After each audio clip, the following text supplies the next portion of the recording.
God, you know what? I was just saying, I read a Tom Hartman quote, speaking of other fantastic progressive hosts, that I feel like I'm taking crazy pills. Thank God this is finally a headline, John. As the GOP slams Biden on Israel, no one mentions Trump's dangerous intel leak. As Republicans try to link President Biden's release of $6 billion of frozen Iranian money as part of a prisoner swap to the weekend terrorist attack on Israel, they continue to ignore the documented damage done to that country's security by the de facto leader of their party, Donald Trump.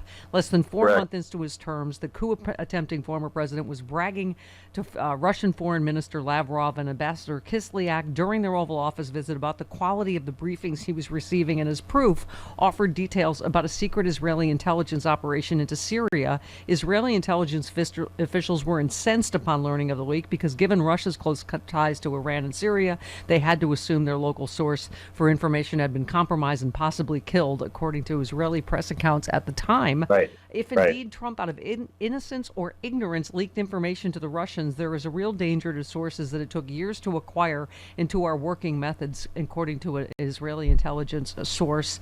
Another one said, if tomorrow I were asked to pass information to the CIA, I would do everything I could not to pass it to them, or I would first protect myself and only give it, and what I'd give would be totally neutered. And anyway, just going on to say, despite this, not one of the candidates running against Trump has criticized him. And this is, we were saying, John, one of 10 documented intelligence, leaks that Donald Trump has been involved in. Well, they already rebuked him in the House by not picking his boy. So he's already been punched in the face by his own winged monkeys this week.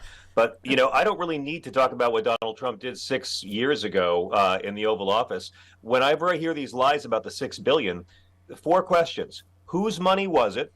Where is that money right now? How much of it has Iran been given? And who approved of Iran's oil sale to Korea in the first place? The answer is it's Iran's money.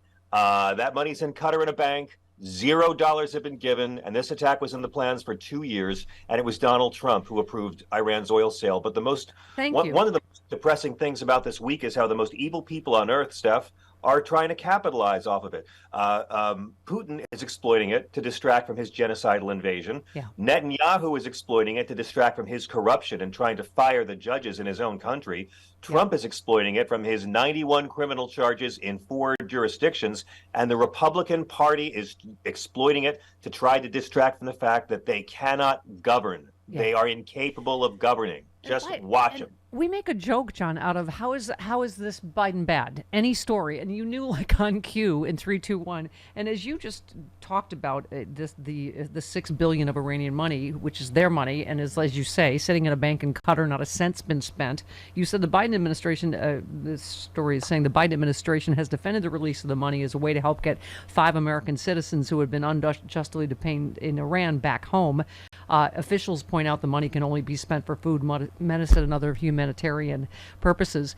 John, if he didn't get those Americans out, it does not matter what Joe Biden does, right? The Bo Bergdahl factor. Yeah, they'll hate you when someone's in prison, and then they'll hate you for the reasons you got him out of prison. That's what they do. And it's all a distraction. I'm going to say this every time. If the Republican Party had policies that could make the lives of non-millionaires better, that's all they would be talking about. But they don't, so they can't. So it's going to be 6 more months if the groundhog sees its shadow of Hunter Biden stories and trans children playing sports. I would like to ask the media to stop calling this speaker's election yesterday Jordan versus Scalise. It should be called David Duke without the baggage versus the wrestler molester protector. Thank you. Those are their 2 best ideas. Or maybe Kevin again. It could be Kevin again. Yeah. Hey, you know what? I think it should be George Santos. He's the one who most deserves to be the face of this party. Or Matt Gaetz. He deserves to be the extremely large forehead of this party. But, it's going to be Scalise. So, never forget, he's a white supremacist, called himself David Duke without the baggage, anti-equal pay for women, voted against the Violence Against Women Act. He's anti-anything that could ever help LGBT people. He voted to make it easier for the mentally ill to buy guns. And then he got shot by a mentally ill guy with a gun, and his life was saved by Special Agent Crystal Griner, a black gay woman who's married to a woman. America's already great. You know what?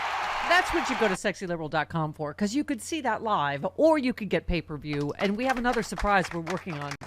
In addition to Rob Yeah. Reiner and Ron Perlman and Glenn Oh, Kirshner, we are and so there's a lot excited. more curse words in the live version Oh, too. a So lot. there's that. Yeah. And you get to see your giant package.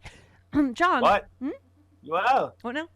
Huh? Yeah, no, and I thought it's like not only when he was shot, but Steve Scalise is dealing with blood cancer, and he has this government health care that he wants to take away from everybody else. I mean, it is astounding, just the level. Yeah, I mean, Steve Scalise would be, I think he'd be much better at the job. He'd be much more efficient than Jim Jordan. He's much more commanding. And I think as the whip, he already knows how to get the votes he needs. He'd probably be better at fundraising than Jim Jordan as well. So he is more formidable to Democrats.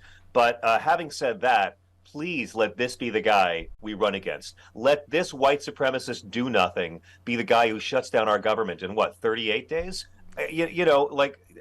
That Speaker's gavel is going to fly into Hakeem Jeffries' hands like it's Thor's hammer, for God's sake. Speaking of yes, Clown Caucus, you said Matt Gaetz is that petulant frat boy bro from your dorm party that won't stop loudly lecturing that health care is a privilege, not a right. And hours later, he's still there drunkenly weeping about how girls don't like him, and you realize you hate your roommate for inviting this dude.